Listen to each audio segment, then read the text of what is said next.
Today for first graders Charlotte Bacon, Caroline Praviti, and Daniel Barden, and for first grade teacher Vicky Soto. Visitation today in Woodbury for Principal Dawn Hochsprung. Pam Midlick, teacher's aide at Sandy Hook Elementary, says she'll be missed. She's a wonderful, warm person. Just connected so well with the staff and the kids. You couldn't ask for anybody better. She was a true leader. And while most students around town are back in school, the Sandy Hook kids, of course, are not. And they won't be attending school at a former school building in nearby Monroe until after the Christmas break. Al Jones, 1010 Wins, live in Newtown. As for the cause of the rampage, a local pastor denies a Fox News report that Adam Lanza snapped when he found out his mother was trying to commit him. The source of the report was the pastor's son, who's a Marine, but the pastor says he didn't hear it from him. Fox is now citing a law enforcement story. This source is also backing up its story. Against this horrific background, the debate over gun control continues. The National Rifle Association now has weighed in, as we hear from correspondent Philip Engel. The NRA finally ended a 4-day self-imposed media blackout and said that they're willing to work to make sure another school shooting like the one in Connecticut doesn't happen again. And the NRA will offer details on Friday. As for what to do about school safety, Dr. Richard Boza of the New Jersey Association of School Administrators says it obviously needs another look, but for now it's mostly business as usual. So really what's happened is that school superintendents and principals have really been reinforcing the practices that are in place. They're reviewing things with their local police department. They're having conversations about making sure that the practices are followed. And as we saw in Connecticut, all the practices were followed. Later today, the president will appoint Vice President Biden to a panel which will come up with new policies. In the aftermath, we will carry the president's remarks live.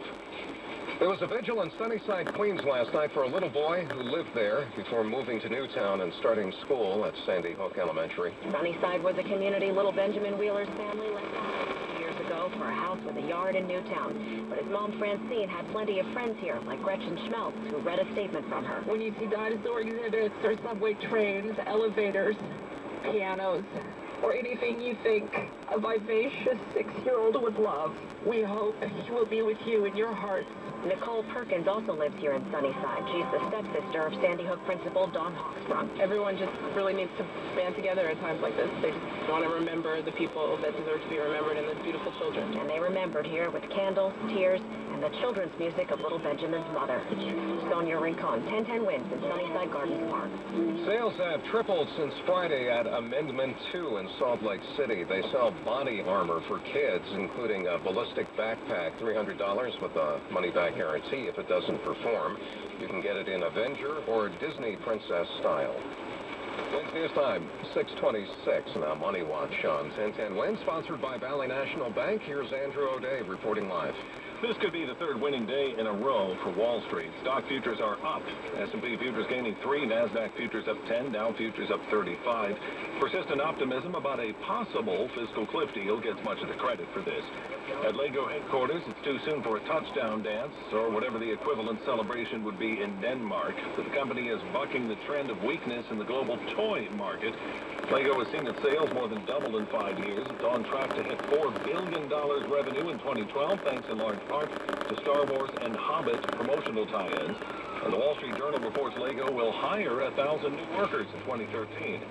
As one company grows its ranks, another company trims them. Pfizer will cut 600 jobs as part of a sales force downsizing. It comes after the patent expired on its top seller, Lipitor, whose sales are plunging amid generic competition. Penguin Publishing will end all agreements with Apple and other sellers of ebooks that forbid price discounting. As part of a settlement with the Justice Department, Penguin and 4 other publishers had been accused of conspiring with Apple to price-fix ebooks. Most of the other companies settled with the Justice Department earlier this year. From the MarketWatch.com newsroom, I'm Andrew O'Day for 1010 Wins. Money Watch at 26 and 56 past every hour. Wednesday News Time, 6:27. Well, Mrs. Leonard, we're all done.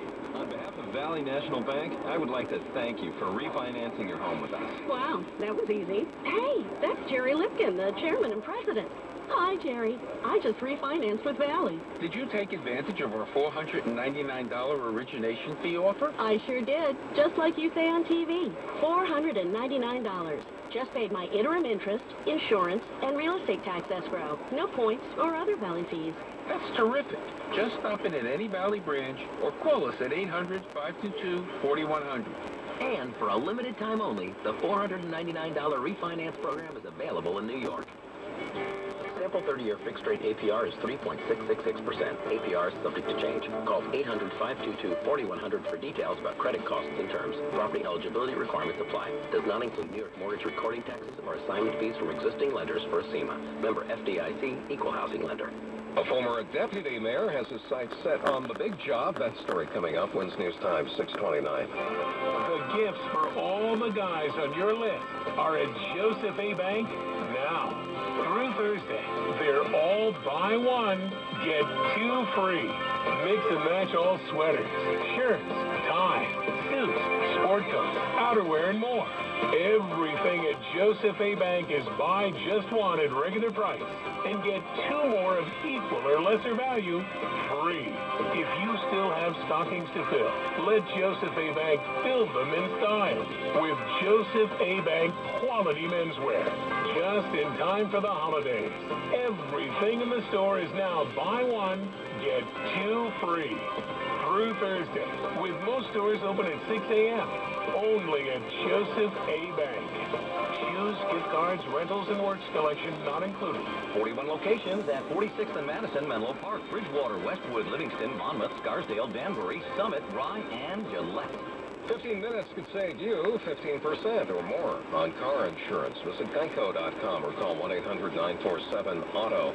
Sunshine today with patchy clouds, and it'll be breezy. We'll have a high of 49 in Midtown. 42 now, partly cloudy. Humidity at 59%. The winds are variable at 5.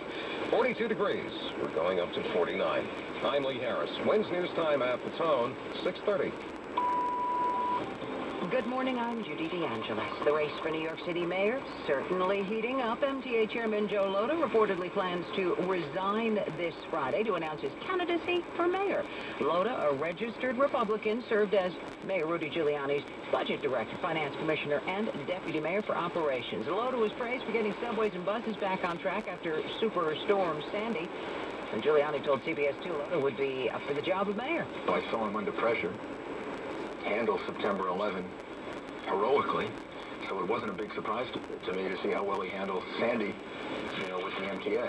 On the Democratic side of the race for mayor, City Council Speaker Christine Quinn enjoys a commanding lead among likely candidates in recent polls. Meantime, the MTA board meets today to vote on its latest fare and toll hike proposal. The plan calls for raising the base subway fare 25 cents to $2.50. Wednesday News Time 6:31, and speaking of buses and subways, time for traffic and transit on the ones with Vitoriello.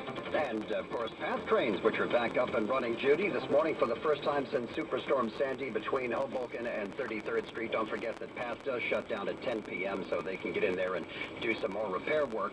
Staten Island Expressway is going to be slow from the bottom of the Martin Luther King Jr. Expressway there, that section of 440 running out towards Slauson Avenue. Of course, this will get a lot worse before it gets better. Gowanus BQE combination is slow from Prospect Expressway up to Cadman Plaza, and we're redlining the LIE from Utopia Parkway all the way into Queens Boulevard. I don't think it gets above 20 or 25 miles an hour. The Van Wyck is